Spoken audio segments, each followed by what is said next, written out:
Bonjour, aujourd'hui on va revenir sur le Vanity Metric. Vous savez, ce métrique qui est l'ennemi juré de la performance commerciale sur Internet et qui fait que les propriétaires de sites web prennent souvent de très mauvaises décisions uniquement parce qu'ils pensent que c'est la meilleure. Alors ça part pas d'un mauvais sentiment, hein, c'est une émotion humaine.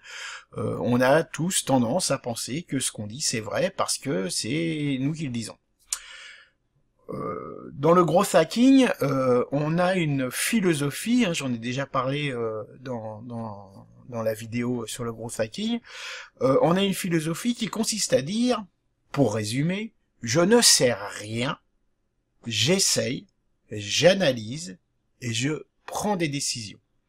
C'est-à-dire qu'en fait, en faisant cette espèce de cercle vertueux, on essaye au final de s'affranchir de ce vanity métrique. C'est-à-dire qu'on essaye de s'affranchir de cette autocongratulation qui consiste à dire c'est mon idée, donc c'est une bonne idée. Ça, c'est le premier aspect du vanity métrique. Mais celui que je rencontre le plus souvent, c'est pas encore celui-là. C'est « Ah, qu'est-ce qu'il est beau mon site web !»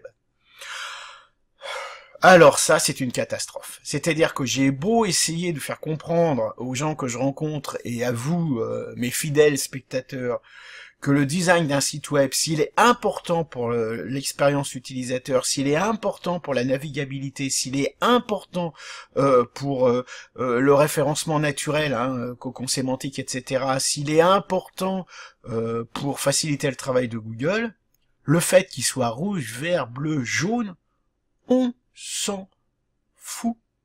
Regardez Twitter, regardez Facebook, regardez Amazon, et franchement, dites-moi si ces sites sont beaux. Ils ne sont pas beaux, ils sont efficaces. Alors bien sûr, je suis pas en train de vous dire qu'il faut faire des designs complètement laids et que ils sont pas en cohérence avec votre charte graphique, etc., etc. Je vous dis simplement, arrêtez de vous faire embringuer par les agences web qui vous vendent des sites des fortunes sous le seul prétexte qu'ils sont beaux. Un site, son utilité, c'est d'acquérir des clients, c'est pas de faire plaisir aux yeux. Alors je comprends que certains d'entre vous soient fiers de montrer leur site à leurs prestataires, à leurs clients, à leurs amis, à leur famille. T'as vu mon site comme il est beau. Mais on s'en fout, c'est pas le but du jeu. Le but du jeu, c'est d'avoir des clients. Moi, quand j'arrive en général derrière une agence web qui fait un joli site web, souvent mal hébergé, donc avec des problèmes de lenteur, avec des problèmes de contenu, avec des problèmes de référencement, les clients arrivent et me disent bon ben mon site là il est tout neuf, il est tout beau, mais ça fait 6 mois qu'il est en ligne, il rapporte rien, donc il faudrait faire quelque chose. Très bien, je prépare un devis et on me dit ah oui mais moi j'ai plus d'argent, j'ai tout dépensé dans le site web. Eh ben trop tard. Donc à un moment donné, méfiez-vous de votre propre vanity métrique et essayez dans la mesure du possible, d'appeler des webmarketeurs avant d'appeler des web agencies. Et repérez-les sur Internet, il y en a plein. Hein. J'ai plusieurs collègues hein, en France hein, qui peuvent vous aider. Hein. Il n'y a pas que nous.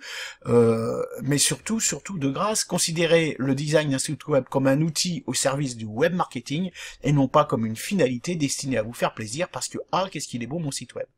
C'était un petit coup de gueule, je dois le reconnaître. Et sur ce petit coup de gueule, je vous dis à demain, ou à plus tard, je sais plus. Allez.